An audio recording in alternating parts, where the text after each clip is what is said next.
And welcome to one of our special recordings. We're actually hanging out with the lead singer of 3 Days Under.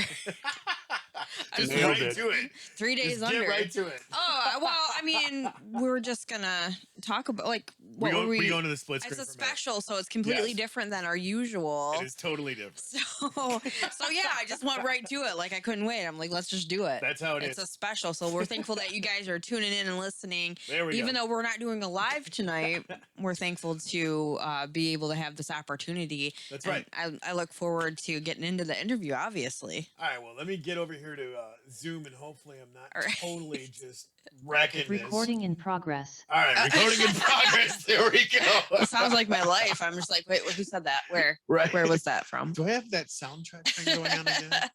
So yeah, go ahead and introduce our guest. So everybody, this is the lead singer Patrick Rivers of 3 Days Under, which is an absolutely incredible band. Absolutely. I got turned on to them by Guns and Guitars, which was cool because I was trying to win a guitar. Yeah. And didn't win the guitar, but won a really cool new band that I got to check out. Heck yeah. So you're without the- further ado, Patrick, here you go, brother. Welcome. So you're the guy who was, I guess, my bass player decided to leave a comment in one of that dude's live streams. Yes. And literally, I was watching some video. I think it was after a show in Newark this past weekend at the Disciple Factory. And I'm watching it. I'm in one cot, and he's right next to me on his cot. Yeah. And we're getting ready to bed down and go to sleep. And I'm watching this video, trying to do a recap of the night's show. And he goes, shh, shh, shh, shh, shh, starts shushing me in my video. And he's like, we got to watch this. It's like, how in the world is your video more important than my video? He's like, it's Guns and Guitars, and they talk about us. And I'm thinking this Guns and Guitar guy is just like happened to put on our music, but no, it's Jamie jumping on his live stream, leaving Right. a comment about the band. So, I'm like, Jamie, Completely shushed. That's what I did to Heather because I was like, she's like, what are you watching? I'm like, shh, I'm trying to win a guitar. No joke. Like we were in the middle of a meeting and then all of a sudden he's like, shh. No. I'm like, you invited me over to go over stuff. Like what is happening? So then I got suckered into getting on there too to try to win this guitar because I was like, well, there's a competition. I got to win it now. I'd be like, look what I got. And you don't. did you guys win? Horrible. Yeah, she's ridiculously competitive. But no, man, tell us about 3 Days Under. I want to know all about it. When did you guys start? When was the conception of the band? The conception was probably about 7 years ago. I was out doing some solo stuff, and because God kept telling me that I kept using other musicians as like a security blanket, and so I needed to go out and be more comfortable with just me and who He made me to be. And so I did that, and I released a single called Breathe on my own. And so then after that single got released, I mean, I had to bring in other musicians for like a music video shoot that we did for it. And right then and there, I was like, God, I just want a band back. Please just make that happen. Give me what I'm asking for. And he said, okay, I'll make you a deal. And God and his deals, right? Right. Yeah, he said, I'm going to give you your band back, but you're going to call it 3 Days Under to represent the 3 days that my son went into hell to retrieve what was rightfully mine when he hung on that cross. Wow. I said, well, I'm not going to argue with you. And he said, I will put who you need to be in your midst and you musicians. I said, sounds fantastic. So I went out and found musicians. And that first iteration of the band did not work. Dude. So, but again, because I decided I'm going to place the musicians instead of waiting on God. Of course. So of course, It doesn't after go that- well, does it? Oh no, but I thought it would. I don't know what maybe after 42 years of this, of thinking I can do it on my own, you would think I would pay attention. But so that was about roughly 7 years ago. Wow. And so then God, he just slowly but surely placed the guys that are around me now, and I couldn't be more blessed to have these guys. That's awesome. So how many members of the band are there? There are 5 of us. We've got drummer Nathan Frame, my bass player Jamie Adams. He does all the mixing and mastering and the video shooting and the video editing and all that stuff. Then we got Kyle Engel. He's a lead guitar player, and sharing the lead duties is Robin Smith. And then you got little old me. Wow. Your guys' That's videos awesome. are pretty cool too. Yeah, for sure. I got to listen. He sent me over some of the links. I'm at work. I work at Bronner's, the world's largest Christmas store. So I'm in the back writing names and whatnot, and I all of a sudden, like some rock, I'm like, all right, this is awesome. So yeah, it was really cool to get a chance to listen to you beforehand. And I have to admit that this is the first time that I got a chance to actually listen to you guys. So I'm glad that you have come into my life to be able to listen to your songs and listen, the gospel through you. So thank you for that. Well, thank you guys for listening and supporting. Yeah, for sure. The Fall was the other one. The Fall. I was trying to remember the other track.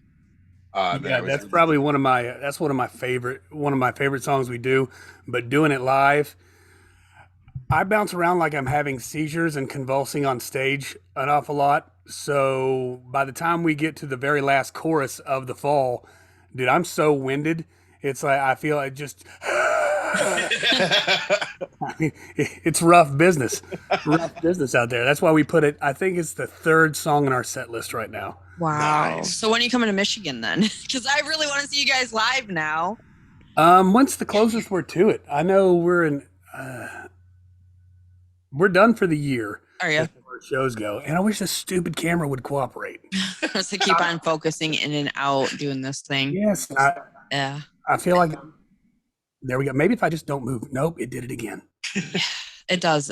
There's so many different things that we go through here in studio as well. So I feel you. I feel you there. Well, we're done traveling for the year. I think our first show next year is in New Albany, Indiana, at the Grand. But we're going to be with Disciple and The Protest and Chaotic Resemblance and Hush Harbor.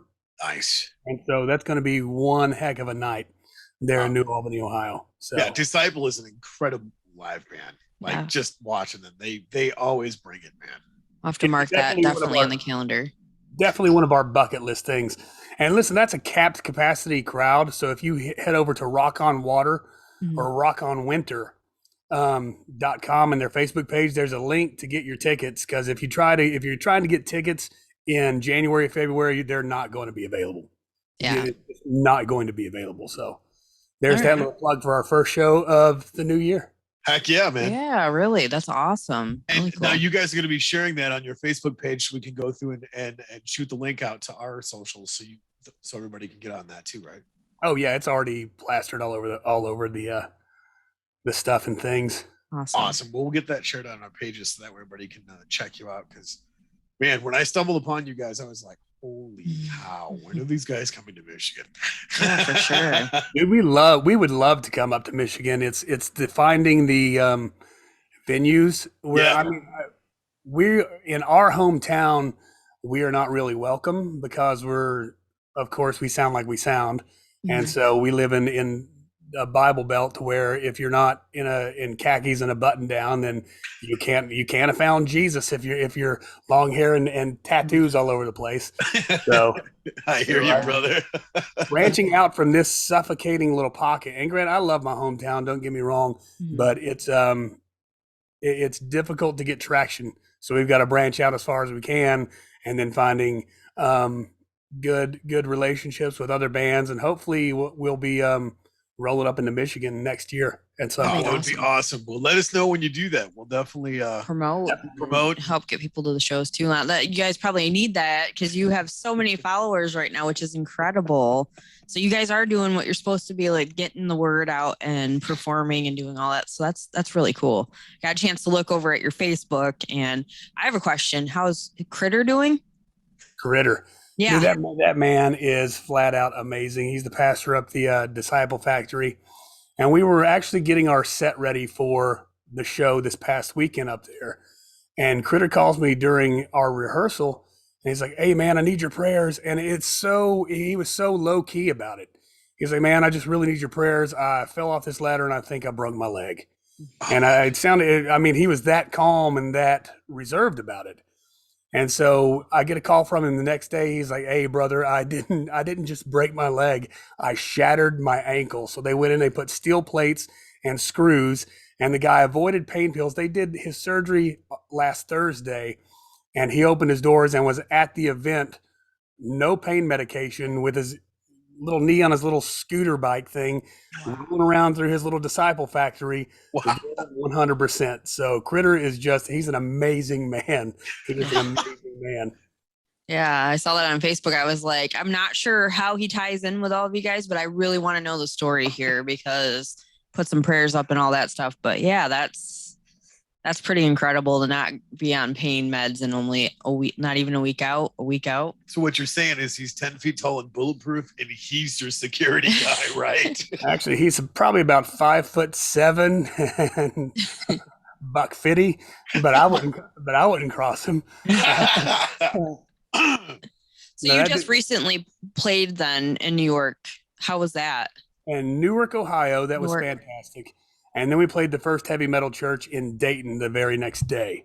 Awesome. And so getting back-to-back hits like that is outstanding on a little run like those, because it helps just it helps us do more work, I guess. Absolutely.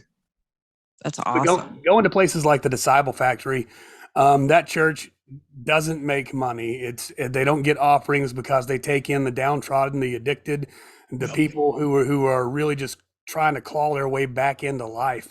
And so it's all the highways and hedges people that the traditional church doesn't want. Mm-hmm. So, and that was the first place that ever gave us a real shot outside of our home church here in Ashland. And so that place is all, dude. And I've seen so many miracles. I got to pray over people up there with healings and watched like a legitimate Mount of Transfiguration instance happen with a guy up there. Like our first time up there, I had the opportunity to pray with this guy and watch his life just like literally he comes in mad and angry and dark and leaves glowing and happy and has new life. That's so amazing. The factory has a special place in my heart for sure. Oh, that's awesome. That's awesome. And I think that's where a lot of the traditional churches don't, I'm not going to say don't get it right, but dare I say that? No, you can say that. They don't get it right. Okay. They totally missed the mark. I feel like that. And I had a conversation not too long ago with somebody that's about somebody who's very dear to my heart. When we were younger, it was like they didn't dress that way. They had long hair. They had earring. They, dressed like they were rock and roll, and they were. But as soon as we went to a church, they completely shunned this person. And they've had a very bad idea of what a church is ever since. Yeah, so, I've been on the receiving end of that. Yeah. So. Are we lose? Nope. Oh, okay. No, he's over here clicking. I'm like, what's going on? Do we lose something here? No, I was. It's the camera trying to stay focused again. I gotcha. So with that being on the receiving end, how has your relationship been, dealing with that and then now seeing everybody come in and are being accepted? Relationship as in how, like with Jesus or with the church? Yeah, for sure. Dude, when I started running wild when I was 16 years old. Mm-hmm. And then I went and joined the Marine Corps, but I was in youth group from the time I was 13 till about 18. Then I got kicked out of youth group by the youth pastor. Sounds like me. Yeah. But I chased down drugs and alcohol, and then I joined the Marine Corps, and they teach you to drink and fight. So I dropped the drugs, but I just picked up the bottle a lot heavier, Yeah. And so ran wild there, and then went to a war, PTSD, got out, decided to find the drugs again. 2007, I have this wild week in Florida where I have a cocaine-induced heart attack and shrooms and vodka. Is just a long week. Wow. Then I wind up back here in Kentucky, wind up getting a lady pregnant, have my daughter. Long story short, finally wind up with custody of her after 3 years, and I'm still a mess. I'm not on drugs, but I'm still drunk all the time. Wind up with custody of her by the grace of God, and I said, God doesn't have anything for me because I've done too much. I've said too much. I've run too far, but I know that this kid needs a loving father and I can't be it. And so I know where she needs to be. So I started taking her to church. And I said, even though God has nothing for me here, I know He'll take care of my daughter. And I think that at that moment, God laughed because at the time I was taking her to this big Baptist church here, and they had like the two services. Like the first morning service was like Yeah. 900 people, and the second morning service was like 1,000 people. And Yeah. I was in the second morning service, and I remember the preacher man talking and asking for people to fully dedicate their lives to Jesus. And me being a big bad drunken Marine, smelling like an ashtray and a stale beer, I'm clawing the back of that pew, and I'm like, I'm not going down. And God just drags me, and dude, in front of like 1,000 people, I'm snot crying, snot running, like lip quivering, thinking I'm Yo. some big bad Marine. But like, I get down there, we do the Jesus thing, and like 45 minutes after the service, the preacher's got me back in his office. Finally, he just looks at me. He said, "Son, are you going to be okay?" Because I mean, I'm still ugly crying, bro. And it was. I'm like, yeah, I'm gonna be fine. And so there was my journey. So relationship, even though I haven't always been in it, it's proved to me that God has always been in the relationship. That's awesome. Yeah. I'm not the same, obviously, but I've gone away, I've come back, and in times of darkness, instead of going away again, it's been, I'm going to be closer. I'm going to get closer, and I'm going to learn more. And it has definitely changed for me, for my life as well. Yeah, yeah. And with the band, I fully understand what it means to have that iron sharpen iron, because now we're in this relationship with each other, because it's like a marriage with four other people, you know. Yeah. And so every time that I'm wearing my emotions on my sleeve. So anytime I'm upset or something's wrong, Yeah. you can see it, and we can read each other well enough to know each other when something's wrong. So we also have that support to where we'll call each other to the carpet. Oh yeah. Absolutely. Say, hey, bro, what's going on with you? You're not acting right today.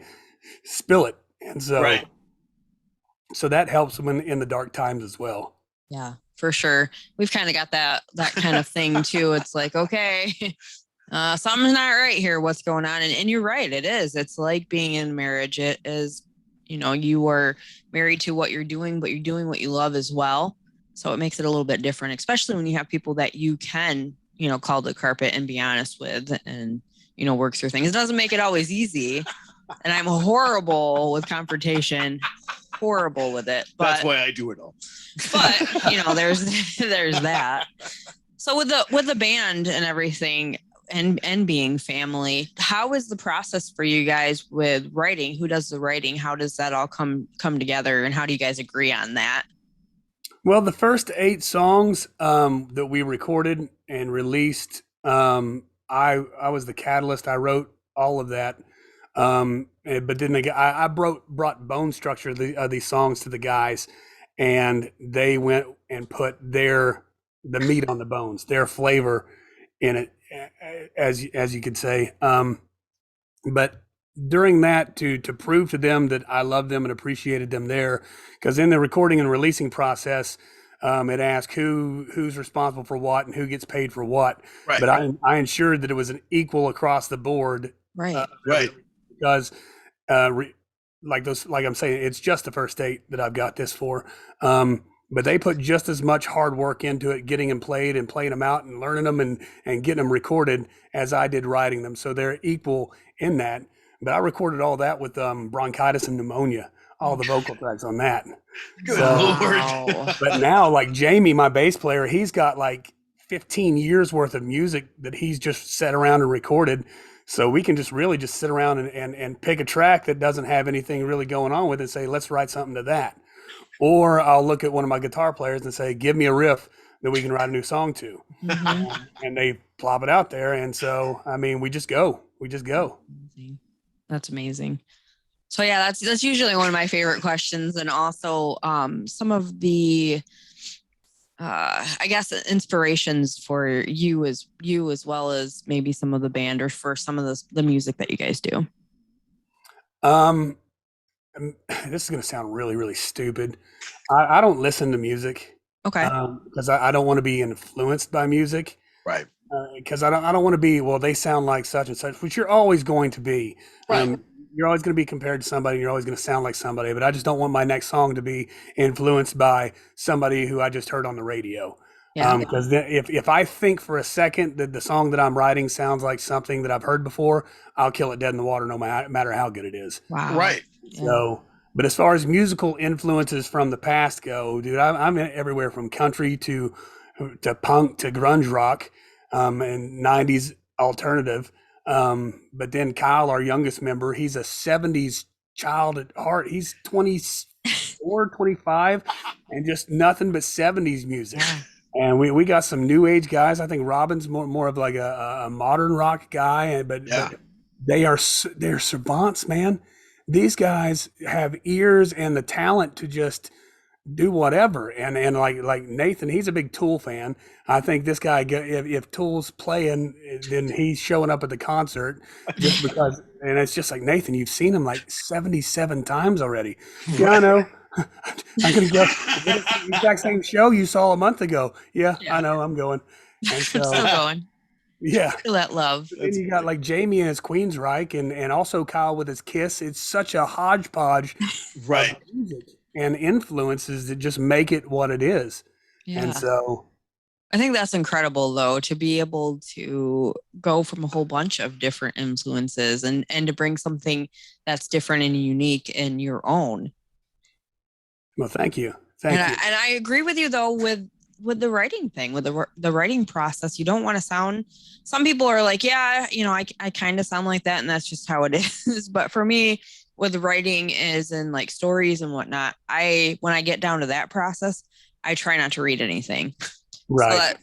So I understand that completely. I just never heard anybody say that about music, it's interesting, though. I'm glad that you shared that, because that's pretty cool. That's one of the things that I wanted to make note, like listening to all these tracks. I mean, I gave you a list of stuff, that the tracks that I really enjoy so far, but listening to the way you guys play stuff and sing stuff and just like present it, it's really interesting because you can kind of hear influences, but it's not really tailored to, oh, these guys sound like so-and-so, or these guys sound like so-and-so. And just the way that you guys write harmonies and write, melodies. And I'm going, man, why are these guys not bigger? They sound incredible. And they have such an amazing message behind all of this. And well, lyrically, it all comes with you. It's great. Lyrically, it all comes down to everything that I write about is something a battle that I've either been through or I'm going through at the time of writing the song. Because I mean, I can't go and let's take a mechanic, for instance. I can't take my car to an accountant and expect him to know how to work on my car when he's never been through that battle. You know what I'm saying? Right. And so how in the world am I supposed to take out a message to people and go pour into people and write music that's meaningful for myself and others if I've never been through that fight before in my life? Yeah.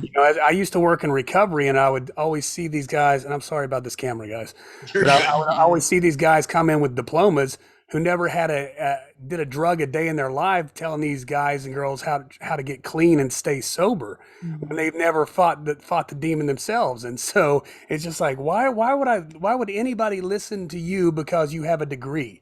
Right. Your degree only gives you books knowledge. You know what I'm saying? It doesn't give you experience. And so that's what I really try to bring with the music, as far as lyrically, because that's my only job now.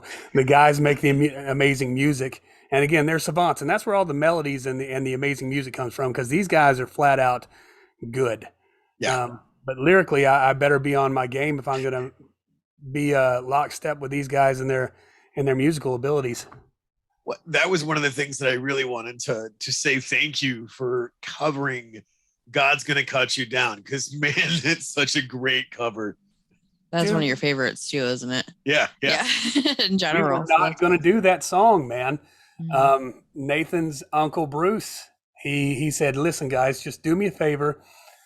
Cover this Johnny Cash cover of God's Gonna Cut You Down, and put 3 Days Under spin on it. And he's like, I don't care if you just record it for me. I would just really like for you to do it.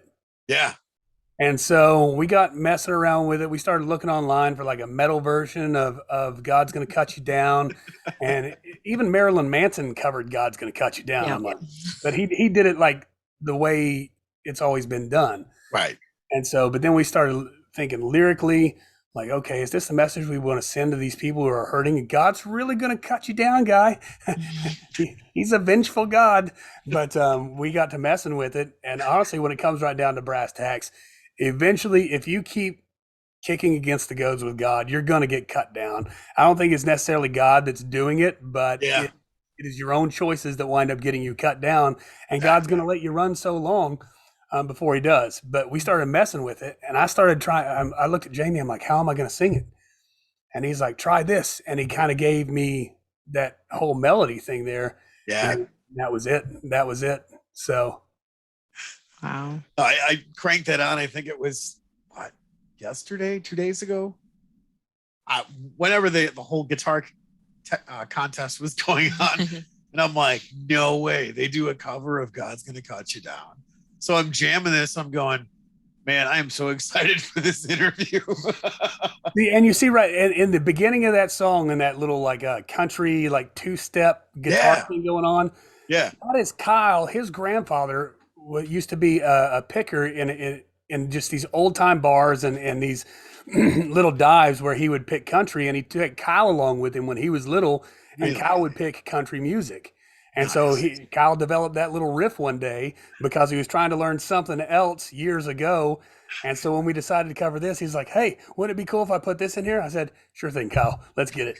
Let's do it. That's cool. That's really cool. A little known fact: there's actually a whole disc set of Johnny Cash reading the Bible. You can actually look that up on YouTube. I own it. I listen to the audio Bible every night to go to sleep. Yeah, I didn't know if you knew that too, but I was like, oh, hey, I got something there. That's pretty cool. That's really cool, though. On our way to Arkansas, it was such a long trip, and I'm like, how am I going to keep myself awake during this drive? And I found James Earl Jones reading the New Testament. Oh, wow. I'm going to have Darth Vader read me the Bible, okay? Let's get this. Get it in there no matter what. And I guess that's a good way to look at it as well. Like he posts about The Chosen a lot often too. God. I was just hoping for at least one part in it with Jesus, I am your father. Like when the Holy Spirit descended and the clouds parted, at least make it your own, James. Come on. Missed opportunities, right? I was waiting for the whole crossover thing from like Lion King of nobody messes with your dad. That's fantastic. Oh my gosh. But no, Heather brought up a great point. Have you checked out The Chosen yet? Because man, talk about some next level humbling. I have just chewed up this series and continually go back and digest it. It's such a cool series. Every time I watch that show and I see Jesus interact with people, I literally cry. Yes. I just literally cry so hard because I'm getting misty now. Right? Because the love that he literally shows to everyone, and knowing how bad I am, and that be my king that would receive me that way in any sort. Man, I'm not. Don't make this weird. Man, usually goes the complete opposite. So I guess this is all right. Like it's all right. But yeah, he's been trying to get me to watch it for a while now, and I watched the first little bit of the episode. And anytime I go to try to put it on, there's something going on my phone or whatever. So I guess when the time is right, it will be right. And then I'll be sitting there going, "They were right. They were so right." Yes, you will. Yes, you will, man. I tell you what, that is probably the best depiction of Jesus that I've ever seen in any kind of media. So just the loving nature of that. I mean, that character, if he showed up, I'd probably be like, hey, Jesus, bro, we got to talk. Like, dude, I mean, it's like Santa, the mall Santa. Like, I know you're not the real Jesus, but I know you work for him. So let's you and me have this combo right now. Exactly. Oh, man. That's what was so cool about rediscovering certain parts of the Gospels. Like in the one scene, I think it was like season 2, or no, it was season 1, when he calls James and John the sons of thunder.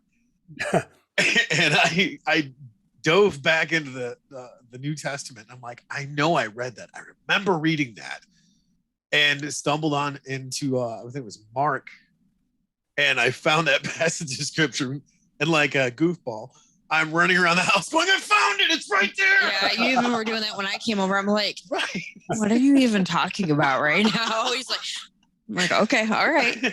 Yay. Found what, bro? Yeah, Their exactly. word. Well, and that's the thing. I don't know if you can tell behind Heather, but that's part of my library back there Some of it. of Some of it. all of the stuff that I've collected through my studying and whatnot. There on the other side of Heather, there's like every translation of the Bible I could get my hand on, or study guide to tear the scripture apart and just digest it as much as I could. So when The Chosen came out, I was like, whoa, yes. You were like, challenge Like- accepted. Let's see how scripturally accurate, biblically accurate these guys are. I see Right. the wheels turning in your head. Yeah. And that was the best part about it, because it kept popping up on my Facebook feed. I'm like, what is The Chosen? This is just more. I hate commercials, like with a passion. Yeah, you do. And then like I'm like, okay, fine, I'll watch it. I'll pop it up. And the first episode, I have called you by name, talking about being a blubbering bucket of crying. That was me at the end of the first episode. I'm like, fine, I'll watch another one. I'm not crying. You're crying. Stupid I allergies. got something in my eyeball. My eyes are sweating. I'm so sweaty. I don't know why. Uh, Oh. But yeah. Oh, go ahead. No, go ahead.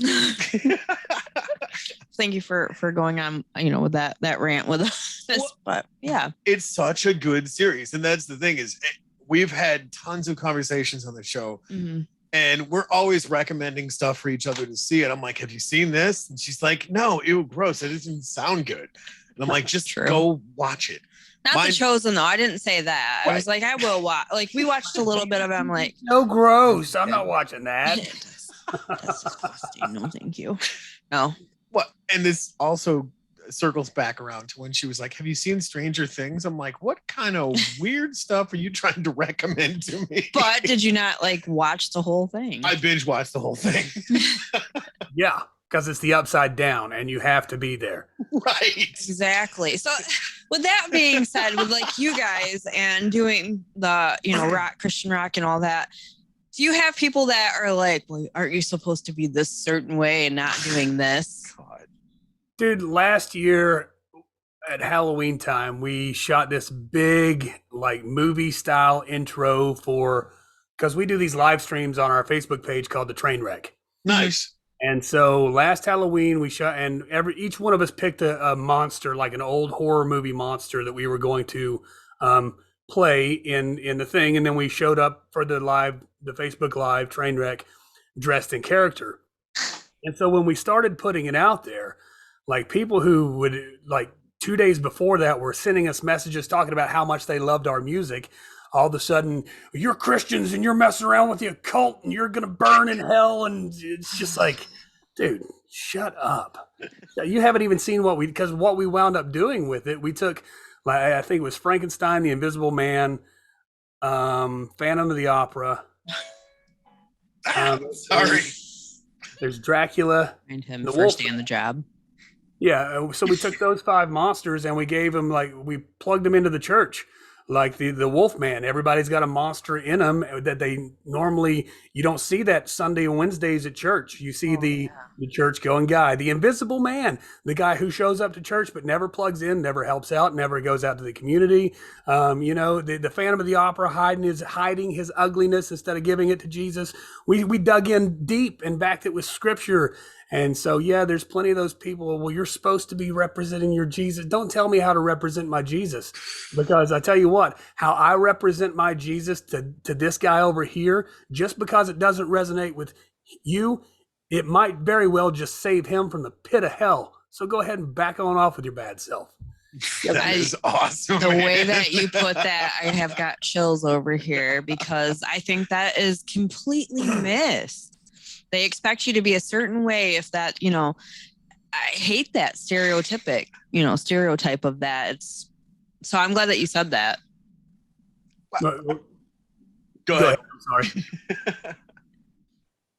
Well, I was going to say, well, I suck quite often, and I'm not always on my A game, but it's just part of being human too. I mean, and people, I'm a sinner say, like, no, I'm not. I'm no longer a sinner. I'm a saint because the scripture tells me that. Right. I still have my bad days, and I still fall, and it's okay to fall. It's just not okay to stay down because that's when you fail.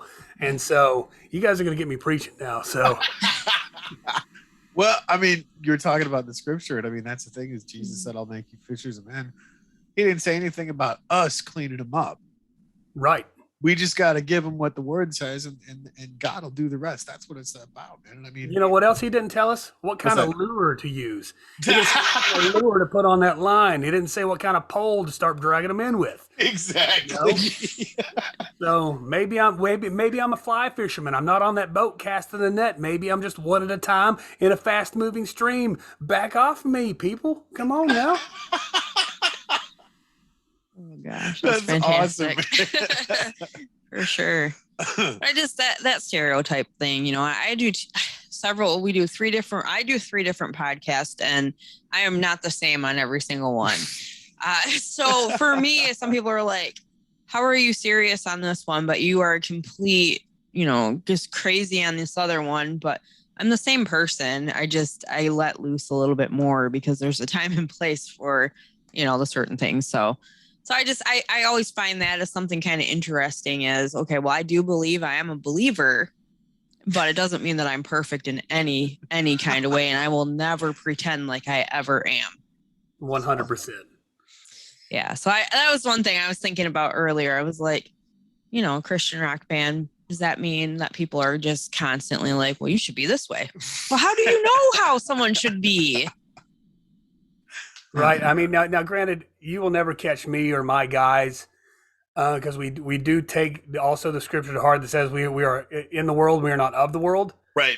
And so you'll never catch me and my guys up at the Applebee's bellied up to the bar trying to choke down our steak with some adult beverages. You know what I'm saying? Right. You're never going to see us out hanging out at the on the corner telling dirty jokes using foul language because I'm not willing to blow my witness over something as trivial as that. Right. So, I mean, there also comes a point of personal accountability and how much of the scripture are you going to take in? Now, just full transparency, where I fail the most is here at home with my wife and my kids. Mm. I think I hate excuses because anything after but is crap. So, I think the most it's taxing because I give so much of myself in the music and on the road. I haven't quite figured out how to manage leaving some in the tank for home as well. Right. Because here's my biggest ministry around me. And the biggest people that I influence are my wife and kids, and they're the ones that I'm most responsible for. And I suck at that. But you put me on the road and you put me on a stage or you put me in a crowd praying with people and talking with people. My wife would look at me like, I don't even know who that man is. You know, but I mean, how can you, because I really have a disdain for crowds and large groups of people and people in general. And I think that's just the from the war and things like that, a little bit of PTSD, and I just don't deal well with stupid. But yet, and my wife, she's like, I don't even know how you do what you do because this, and this. Right. I don't know how I do it either, but I guess when Moses was like, dude, I can't go talk because of this stutter, God's like, well, I'll give you Aaron. So clearly God takes something and places it in me when we go and when we do to give me that ability to, I mean, I love everyone because scripture tells me to. Right. I just don't like all of you. I've said that so many times. Yep. I love you. I really don't like you right now. Yeah, exactly. That's another part, you know, just being human as well. this whole personal accountability of people. Well, I don't understand why my wife is so angry with me. Well, your wife's so angry with you because you dirt talk her and you spend 90% of your time in the bottom of a bottle. Right. What is hard to figure out? It's not God's fault. It's not your wife's fault. It's not your job's fault. It's not your kid's fault. It's your fault, Gary. It's a you problem. And I'm sorry if there's a Gary out there that pertains to, but I mean, I just pulled Gary out the air. That's all right. But if it pertains, Maybe he needed to hear that. If it pertains to you, Gary, fix it. Yeah, that's a you problem. And I think we are, as humans, are not very good at going, oh yeah, it is me. It's all my fault. No, it's this person or it's this. Right. No, We got a song called Shedding Skin. And one of my favorite lines in it is at the very end of it. We haven't released it yet. We've only played it live. But one of the lines in it at the very end is save me from me. I'm standing at my door because I'm the villain too. Everybody looks at themselves as the hero and they all want to be the hero. But no matter where you go, you are the villain in somebody's story. And you are your 90% of the time, you're your own villain sabotaging your plan. Yep. And once we come to that personal accountability and understanding of that, that's when true things can change. So good, man. I So good. I feel personally attacked. Well, that's all the time that we have for tonight. Just kidding. No, but no, you're right. We can You're keep right. talking. It's all right. She can go over. No, I gotta go home and pray. It's funny you say that because I was just studying Paul in Corinthians, and he was talking about, help my unbelief, and I went, whoa, this dude wrote 3/4 of the New Testament, and he's saying profound stuff like that. Yeah, this dude's walking around, his shadow is healing people, and he's like, Lord, help my unbelief. It's like, what? Shut up, Paul. What's the matter with you? Shoot. Right. Yeah. Well, I mean, just like you said, though, we are our own worst enemy when that process gets in here and starts tainting it, because like you said, his shadow is healing people when he's saying help my unbelief. It's like your head's screwed on sideways. Did you miss something? Yeah. It's that fear too. That fear sometimes holds back. Well, not sometimes. I think it's most of the time. So, I mean, what are we hear about that? The fear, that's not from God. Yeah. I mean, just like anxiety, your heart doesn't need to be anxious because it's all in there in scripture. Right. And one of my favorite things to do is especially when we're on the road, is literally lay hands on and pray over people. Yes. Watch what God does. And then have a full understanding. I have nothing to do with that. Right. I mean, and people be like, oh, thank you for it. You see, you're missing the boat. You're missing the complete boat because Patrick or Jamie or Nathan or Kyle or Robin, we had nothing to do with that. Yeah, but your obedience. Yeah, but even with the obedience, it's nothing without the power of God. Exactly. Nothing without the Holy Spirit. And so, I mean, it's so fun. I just love, maybe I'm just a big windbag who likes people and to talk more than what I think. So maybe I'm just a big old fat liar sitting here in front of my Christmas tree. Nice tree, by the way. Which I can't see. I'm sad here. Hold on. Well, it keeps getting blurry. So Yep, there it is. That might actually be the reasoning of the camera. It's trying to focus on all those little lights. Stop it, camera. It's me, not the lights. So this is actually kind of our first one on a Zoom meeting as well. So this is working out really well. We appreciate the first successful one. We appreciate you being the first successful one here. I've always been a great guinea pig. Right. Exactly. And I mean, here's the thing: is we are actually at episode 217 because this is going to be a special episode. So yeah, we've been doing this for 4 years. Yeah. 4.5 years now. It's been a ride. Yeah. So it's been one hell of a ride. And I mean that literally. I mean, what's the quote that Winston Churchill says? If you're going through hell, keep going. Yeah. I mean, holy fire, brimstone, and all of that stuff just for these past 4 years. Mm-hmm. Talking about hell and things started falling in my house. What did you do? What have you unleashed? Wasn't me. I think it was that stupid cat. I hate that. If Well, y'all- that's because cats are evil, man. yes, I know. It's trying to steal my soul right now. Go away, cat. Mine does that every time that I do motivational Mondays on my Survivor Girl podcast, and one of them is always like, "Hey, what you doing? What doing? No, He's not even go supposed to be in away." here. He's not even supposed to be in here, but he's here. They find their ways. It's like they can just like slink under stuff. Oh, Yes. that's great. Sneaky. So you said the one track that you did you haven't released yet. Do you have a new CD or a couple of new singles coming out soon here? Or? Yeah, we're working on. Actually the reason we've taken the rest of the year off into February is to finish writing. I think we have 6 songs for the new album written. We're going to write 6 more. Give about 12 or 13 songs on the new album, and hopefully release that mid to late summer next year. But yeah, we got to, for some reason, again, it's one of those, I don't know why God keeps blessing us, but he keeps giving us good music like Shadows, and like one of my favorite ones to do right now is Empires Burn. I love that song, and then Shedding Skin. We've got a lot coming. We just want to really refine them and get them perfect.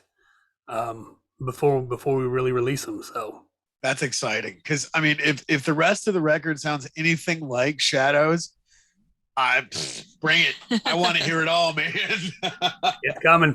It's coming. As soon as you guys do releasing, we would definitely like to go ahead and share that as well. And if you have any merch or anything that you guys do sell, let us know that too. We can link that for people to Now, is listen that to your all on music and all Facebook that. there, or do you guys actually have a website? We've got a 3daysunder.net is our website, but we've decided to go through christianbandshirts.com, Okay. and they take care of everything. You want 3 days under tennis shoes? You got them. You want a 3 days Nice. under mug? You got it. You want a tumbler? You got it. A handbag? You got it. So all we got to do is send them designs, and they put them on t-shirts and things like that. So that's probably the best and easiest way for you to get merch Oh, cool. Very from cool. us. What was that site again? christianbandshirts.com. Heck yeah. That's cool. All right. We'll definitely have to share. Are you just you're on Facebook? You have the website. Are you on any other forms of social media for those that are listening? We're to on follow? Twitter and Instagram and the YouTube, but we're not good stewards of the Twitter or the Instagram. So Neither are we. So say we are not either. so the best place to find us and keep up with the goings on is the Facebook. All right. Nice. And all our music videos are on YouTube. So Awesome. We'll have to share some of them over on our Strange Friends media platform as well. And then don't I've make this been weird. sharing them all the whole time. Okay. So I've been, we're working a lot. Santa's Castle, I guess. I think is what it's called. Pretty much. Yeah. You're not even Christmas kidding. place year round. It is all year round. Yes. In Little Bavaria in Michigan, Frankenmuth, Michigan. So I guess the question is, are you pretty well burnt come December? People on the floor probably are, but I work in the back. I have my own little office cubicle, and I don't hear any of the Christmas music, so not really. She's the one that's throwing the beating on the elves to make them pack stuff faster. No, that's not me. No, I get I'm one of the people that do the orders for online from all over the world. So if you order a specific penned ornament, that's what I do. So the next question I have is, so like when you walk in that place, is it like Christmas cheer year round, or is there like Scrooge lurking around there? Or? No, no, it is all year round. Christmas lights in your face, like everywhere you look, it is Christmas everywhere. Have you seen Elf with Yeah. Buddy the Elf? Yes. Basically, So yeah. It's like that. all year round. Like All year round. 7 football fields, I think it is, and it's like 3,000 or some more to put electric in daily, I think. Dude, Christmas is like my time of the year, but I can only handle it like second week of November through December. I mean, December 31st, trees down. They say you're supposed to wait till after New Year's because it's good luck. No, it's good luck for that tree to be in the attic the 26th if I can help it. But, I mean, I didn't know that was good luck. I just been lazy. So I've kept mine up through August, so I should have the best luck around. I was so lazy one year. I took down all the Christmas ornaments off of it, and I put Hey, it's a Valentine's tree now. Hey, that's good thinking. That's not laziness. That is ingenuity. There's my $3 word for the day. There you That's go. it. That's what it is. I will be using that quite often. I'll be like, I'm ingenuitive. This is a 4th of July barbecue tree. Got hot dogs hanging from it. Kogels. Yeah. The funny thing is, I could go to Bronner's and get those ornaments. I'm sure there's one for everything. I'm not even kidding. Not even kidding. Yeah. Yeah. America. Just a tree for Arbor Day. You don't even decorate it. Yep. Oh, This I'm is my sure. Arbor Day tree. You just spray it with some pine scent. Like just keep it going. Just the 6-foot tree. Unless the cats get to it, and then it's like, well, that's it. That's over. I mean, you definitely have a very interesting Earth Day because, yeah. That might be. Yeah, I don't know. I don't think that would I go grew a over tree well. in my living room. Yeah, I'm so Go out about and this trap- Earth Day. Trap some squirrels and raccoons, release them in the living room tree. I made a habitat for woodland creatures. I come out singing like Snow White. Then you'll be like, Ace Yes. Ventura, come to me, my jungle friends. Oh gosh, we went off the rails. This is fantastic. This is fantastic. So yeah. You guys can keep your trees up and use these ideas as well. That's so there you go. That's awesome. It's not only entertaining, but informative. True. And educational. And engine intuitive. There we go. Yes, whatever that word she's trying to say is. Somebody's getting a thesaurus for Christmas. Oh, someone help me. I half the time when we do like our shout outs for our local businesses, I go, here, how do you pronounce this? Yeah. And she's like, I don't know. You No, I pronounce get it. I get it. I've been doing pretty good lately. Yeah. And what is it that I screw up? Sacrocranial. Cranial sacral. That's That what it way. is, yeah. Backwards. Yeah. He looks at you and she's just like, it's just Tom's barbecue, man. Come on. It'll be the Timothy's barbecue. Right. What? I don't know. How does that work? I don't know. It's been a long day, my friends. And there's going to be another long day tomorrow, all the festivities and getting together and all that stuff. But with that being said, too, I had another question for you. How, not to bring up like the world stopping last year, but how did that go for you guys with playing out? Did you guys still have a lot of shows or did you guys not? We took a pretty good hit, but ain't no world stoppage going to shut us down. We did live streams. We really wasted all our Rona time, all our vacation time. Yeah. Our year vacation time because we just procrastinated. Because I think that's what artists are known for is procrastination. So that's what we did with all of our time. Just like, we'll get around to it. We'll get around to it. Next thing you know, it's January and we got to start booking shows. And so, yeah. So, but no, we took a kind of a hit. We thought last year would probably be kind of a good traction year for the band, but God has other plans. So, here's what it is. Yeah, that little happening app promo that you did was absolutely hilarious. That's what happens when you have too much time on your hands. Well, and the great part about that is I'm like, okay, so what do these guys sound like? And that was the first thing that popped up in my search, and I went, oh, these guys are going to be great. That's fantastic. We really like to think outside the box with a lot of stuff we do. Like for the Shadows, we shot I think it wound up being like a 28-minute like movie thing that we released. And we're terrible actors, and it turned out to be just god awful in my opinion. But we just did it because you know what? We like to have fun. It's a lot of work, but it was a lot of fun. And things like I said, we just like to think outside the box to promote and just to put out and do. And so the higher the bar is set, the more than likely we're going to try and do it. Well, it's sounding great, man. Keep up the amazing work, and we're definitely looking forward to more stuff that you guys are dropping out. I mean, it just like Bleed Through was another great track that I was digging out. I'm like, man. Thank you. What seems to be a big fan favorite or like a favorite within the band that you guys really enjoy playing the most, if there is one?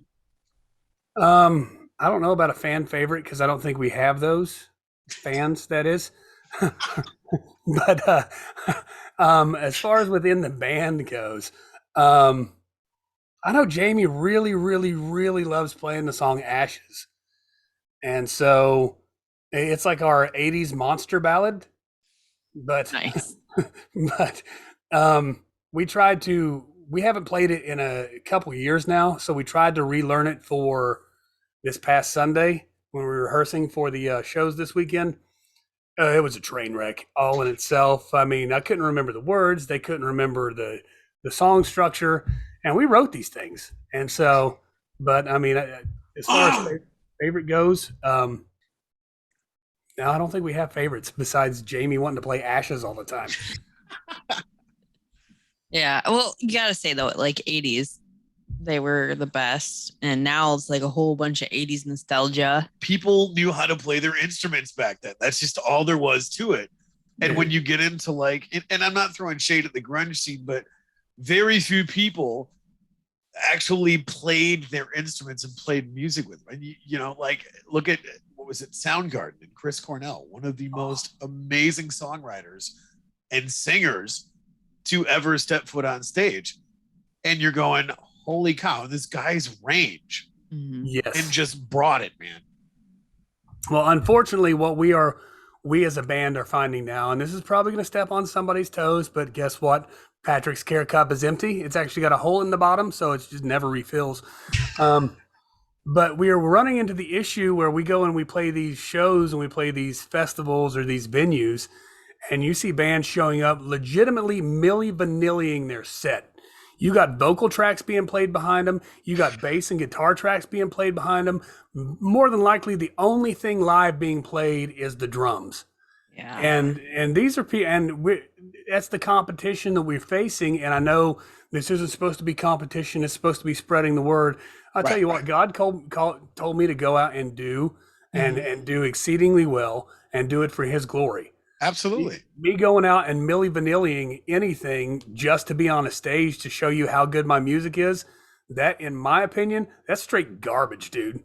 Get out there and play your instruments, sing your songs. If you can't do it, then don't pretend. But this isn't make-believe time. Right. Sorry, I'm not sorry. That's okay. It's real. It's real. And getting that simple message of it's here, it's real, it's raw. That's the message of the gospel, man. I mean, Jesus intentionally healed people on the Sabbath to stir things up, to ruffle feathers and go, you lose a sheep, aren't you gonna go find it regardless of what day of the week it is? I always picture Jesus like nowadays, like he heals on the Sabbath and the Pharisee are all looking at him. He's like, yeah, now what? What? Say something. This is like Jesus discerned their thoughts. And so I just picture Jesus like, yeah, say something. Dare ya. What that scene in the Gospels when they catch the prostitute, and Jesus kneels down and draws on the stone with his finger, and the way that I picture it is like just some mafia scene where he just picks up a stone and he's just kind of tossing it, catches it, and then just does that whole "those without sin cast the first stone." Yes, it's just like he's tossing it up and catching it. Yes, everything you just said and then some. And so now me and the boys are gonna have to recreate that scene and do a skit of that. That'd be awesome. There you go. Yeah. Well, and the moment that makes that scene so powerful is you're seeing all these stones drop, and then just that huge like thundering clap of his stone dropping and him going, "Where are your accusers now?" Right, man. But you heard all those stones dropping. There had to be a guy who dropped his stone last. Like, yeah, I'm like so pure. I'm so good. Screw this dude. She's taking it to the head. Oh, I ain't got nobody. Okay, I'm out. I'm good. I'm gone. Right. He did his doodles in the sand. So the doodles, there's some people that believe that what he was writing in the sand there was each one of those guys that were standing there with the stones, their sins right Yeah. there in the stand. And so it's just like, say something. So I don't think we can get who was the guy that played the Godfather? Was it what was his name? Brando? Yeah, I don't think we can get Brandon to play Jesus. No, maybe we can tap Jim Caviezel for it again though. Well, wait a minute. We get was it Jonathan Rumi that plays Jesus on The Chosen? Maybe we can get him to do that. I don't know. I think he'd just be too compassionate and everybody just cry. Be like, yeah, okay, Jesus, I'm not going to throw the stone. Again, I know you're not the real Jesus, but I'm pretty sure you work hand in hand. Well, and that's what makes, to me, in my opinion, his performance so honest and so just like it levels everything. You're like, I'm fine. I'm sorry. Right? I'm going to be holed up in my prayer closet for the next 4 days, okay? Shove like slices of cheese under the door. I'll be fine. Small meats and cheeses. No pancakes. No pancakes. Oh boy. Maybe them sausages wrapped in a pancake, though. Those are amazing. There you go. There you go. Maybe some French toast. Well, we just have a buffet in our prayer closet now. The prayer closet has turned into the Golden Corral. The breakfast of Golden Corral. All that's missing is the chocolate fountain. Oh man. Getting right with Jesus and getting breakfast at the same time. As he pats his stomach here, you're just like, That's yeah. right. Gotta have my vitamins. Right? So that's another question. How do you guys stay in shape and stay healthy on the road? Because we all know, being road dogs, it's not that easy to do. The simple, quick answer is we do not. Trash gas station food. There is more than an abundance of pizza at every event that you go to. That seems to be like somebody did.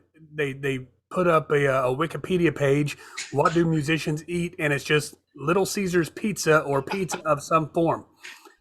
So that I think that is the ticket. And so no, we really don't try to watch any kind of diet. Or me personally, I cannot eat before going on stage. Otherwise, I wind up burping and belching all over the microphone, and it's bad. So normally I'm starved by the time we're done. So I'll probably eat breakfast at 7 or 8 in the morning. But then if we don't go on till 7, I don't eat till 8 or 9. Yeah. So the other guys sit around and watch them be freaking dumpsters. I so want some of that. So if you can walk us through like your pregame before going on stage for each show, like where's your headspace at? Usually about 30 minutes before we all gather, we have a little devotional and we pray. Then we all split and we all disappear. Nathan, our drummer, he usually disappears to warm up and everything like that. Excuse me. The other guys are, we were in Indiana a few weeks back and Jamie got kicked in the back of the head by Kyle because they were horse playing. But me, I'm usually, I'll break off and I'll just get myself amped, get myself super fired up because it's hard to go from this right here to rowdy. So I mean, I usually just try to stay focused. And I honestly, even on my most off days, I'm in prayer, God, just use me to glorify you and nothing else. Not the band, that we don't introduce ourselves when we're on stage. Because it's not about us. It's not about me. It's about he. Absolutely. So we don't do that whole band introduction crap. But I just really want to be endued with his power to go and do. Like this past weekend, I've been battling bronchitis, had those 2 shows. I didn't sleep for like 39 hours straight, yet God pulled me through it just because I know God, he had his thing to do. So whoever it touched and changed, awesome. So it's usually just I wish it could be as simple as I'm holding the Bible up and I have the power like He-Man, but it doesn't work quite that way. Just no. It's so funny hearing more and more people as we interview them and hearing that exact same thing. It's like Holly Weird always has this amazing process of this is what it's like a day in the life of. And people go, wow, I thought it would be more exciting. And it's like, no, the behind the scenes stuff is really, really boring because you're just trying to get through the day without setting something on fire or blowing something up. You know what I'd really like throughout the day at these shows and these events? A nap. That's what I really, really like. I'd like to have a nap. Hot robe, a nap, Yeah, I maybe don't some even cucumbers on the eyes. just the nap. Just a nap. Okay, so I want a little bit more than that, but yeah. That's okay. I If get that's it. what you want, you get your cucumbers and you get your hot robe and you take it in your That's little right. cubicle in Santa's workshop, beating up elves. Take it It's and hard run. work. Take it and run. When Buddy busts through your door, you kick him right in the face and say, "Out, Buddy! This is my I got nothing for you, man.